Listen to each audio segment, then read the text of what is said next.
Le Tour du monde par les océans, c'est le Vendée Globe, la plus importante course en solitaire sans escale et sans assistance. Soutenu par la fondation de famille Sando dans le cadre du projet Rivage, le navigateur Bernard Stamm participe à cette course qui dure près de 3 mois. À bord de son voilier, Bernard traverse des écosystèmes marins et des zones climatiques peu fréquentées.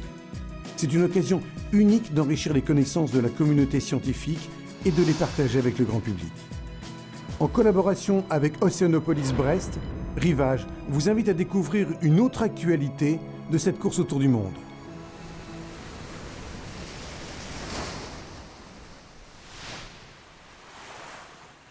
Portés vers l'ouest par les alizés, les marins du Vendée Globe doivent tôt ou tard mettre le cap au sud et traverser l'équateur.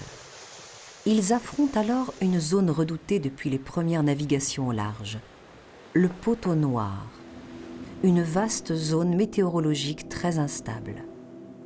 Cette bande nuageuse encercle la Terre tout autour de l'équateur. Sa largeur peut s'étendre de plusieurs centaines de kilomètres sur les océans à des segments beaucoup plus réduits sur les continents.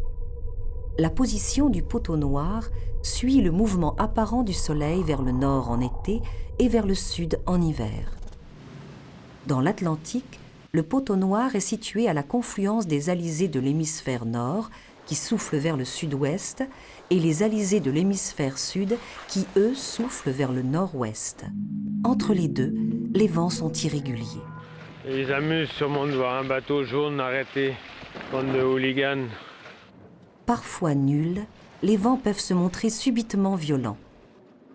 Cette région de basse pression, qui suit presque l'équateur géographique, est appelée zone de convergence intertropicale. C'est une zone imprévisible pour les navigateurs, qui a aussi un impact essentiel dans le climat planétaire. La chaleur du Soleil et la rotation de la Terre mettent en mouvement les masses d'air de l'atmosphère. L'air chaud accumulé au niveau de l'équateur monte comme dans une cheminée. Il est alors chargé de vapeur d'eau et forme d'immenses nuages. Ensuite, il se sépare en 2 branches, l'une vers le nord et l'autre vers le sud. Au-delà des tropiques, l'air redescend et s'amasse pour former le grand anticyclone des Açores dans l'hémisphère nord et l'anticyclone de Sainte-Hélène dans l'hémisphère sud.